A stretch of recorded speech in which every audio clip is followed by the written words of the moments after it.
Hamba air mata, aku percaya firman-Mu, ya dan amin. Aku percaya kemenangan sudah Kau jamin. Aku percaya. Shalom, selamat pagi saudara. Bagaimana kabarnya? Semuanya sehat? Puji Tuhan. Mari kita berdoa untuk menerima renungan di pagi hari ini. Ucapan syukur kami naikkan kepadamu ya Tuhan. Kami boleh bangun dalam keadaan tubuh yang sehat. Itu sebabnya kami mulai mau menerima firman sebagai dasar untuk hidup kami sepanjang hari ini, bahkan untuk seterusnya. Di dalam nama Tuhan Yesus, haleluya. Amin. Tema renungan pagi ini yaitu Antikristus. 1 Yohanes 2 ayat 18 berbunyi demikian. Anak-anakku, waktu ini adalah waktu yang terakhir. Dan seperti yang telah kamu dengar, seorang antikristus akan datang. Sekarang telah bangkit banyak antikristus. Itulah tandanya bahwa waktu ini benar-benar adalah waktu yang terakhir. Nah saudara, menghadapi roh-roh penyesat di akhir zaman ini, kita harus betul-betul ekstra waspada.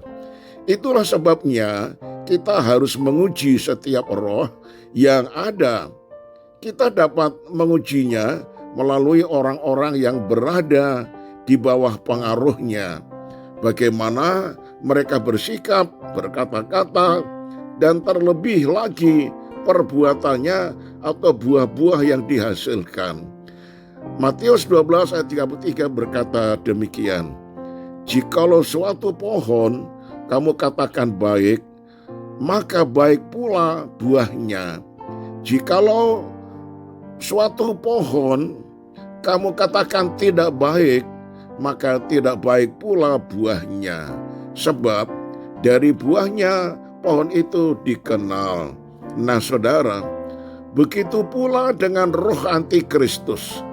Jelas dinyatakan bahwa roh antikristus menyangkal bahwa Yesus Kristus telah datang ke dunia sebagai manusia dan sebagai juru selamat.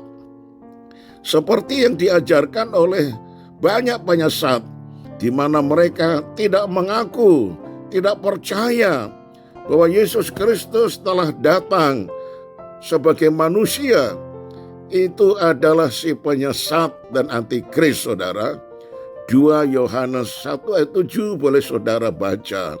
Padahal Alkitab dengan sangat tegas menyatakan bahwa firman itu telah menjadi manusia dan diam di antara kita, dan kita telah melihat kemuliaannya, yaitu kemuliaan yang diberikan kepadanya sebagai anak tunggal Bapa, penuh kasih karunia dan kebenaran.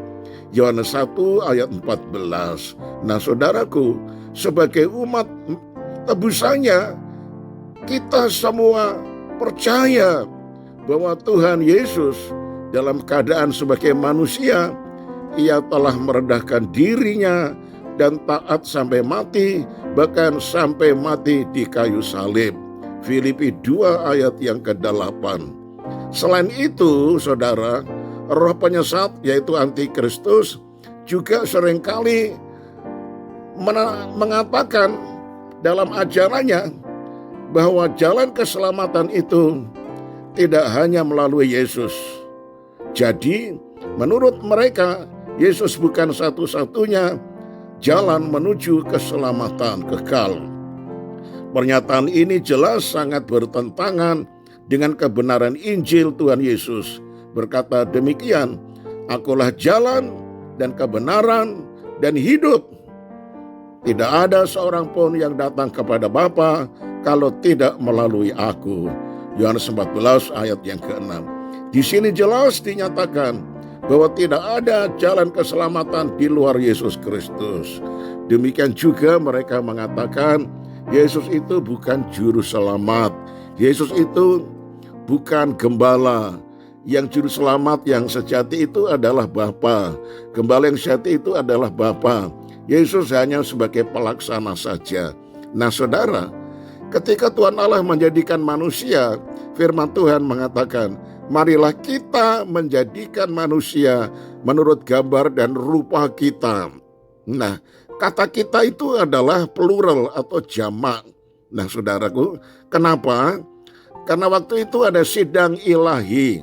Bapa, lalu Logos yaitu Yesus Kristus yang waktu itu masih berupa firman dan Roh Kudus. Jadi ketika manusia diciptakan itu melalui sidang ilahi. Bapa, Logos yaitu Yesus dan juga Roh Kudus. Berarti saudaraku, Yesus bukan hanya pelaku keselamatan manusia, tetapi dia adalah inisiator keselamatan itu sendiri bersama Bapa dan Roh Kudus sebagai Allah Tritunggal. Nah itu sebabnya saudaraku, ada banyak pengajaran-pengajaran yang melenceng. Jangan sampai saudara percaya, jangan sampai saudara mengikutinya. Nah sekarang saya tutup dalam Kisah Rasul 4 ayat 12. Dan keselamatan tidak ada di dalam siapapun juga selain di dalam Dia. Sebab di bawah kolong langit ini tidak ada nama lain yang diberikan kepada manusia yang olehnya kita dapat diselamatkan. Haleluya, kita satu dalam doa. Lewat renungan di pagi ini Tuhan, sekarang mata rohani kami terbuka bahwa Yesus Kristus adalah Tuhan dan Juru Selamat. Dia datang ke dunia untuk memikul upah dosa manusia, supaya barang siapa percaya kepadanya tidak akan binasa, melainkan beroleh hidup yang kekal. Engkau adalah satu-satunya nama di atas segala nama yang olehnya manusia beroleh keselamatan. Itu sebabnya kami semakin yakin dengan firman yang diberitakan di pagi ini. Dan kami mau terus mengikut Engkau, meneladani Engkau. Bahkan kami ingin juga bersaksi kepada orang lain yang belum mengenal Engkau, supaya mereka diselamatkan lewat karya Kristus. Kami serahkan seluruh keluarga kami dalam tangan-Mu, gembalakanlah kami. Dan seluruh apa yang kami kerjakan lewat pekerjaan kami, Tuhan selalu beserta dan membuka jalan serta memberkati kami. Itu sebabnya kami serahkan seluruh anak-anak kami di dalam tangan-Mu, gembalakanlah mereka semuanya. Kalau ada jemaat yang salah satu keluarga atau beberapa orang belum mengenal Kristus, kami mohonkan Tuhan, selamatkan semuanya. Karena ada firman yang mengatakan satu orang diselamatkan, maka seluruh keluarga akan diselamatkan. Terpujilah nama-Mu. Inilah doa yang kami telah naikkan. Hanya di dalam nama Tuhan Yesus Kristus, Juru Selamat kami. Haleluya. Amin. Nah, shalom saudaraku. Saya berjumpa esok hari. Tuhan Yesus memberkati dan tetap semangat. Shalom. Apa di sini?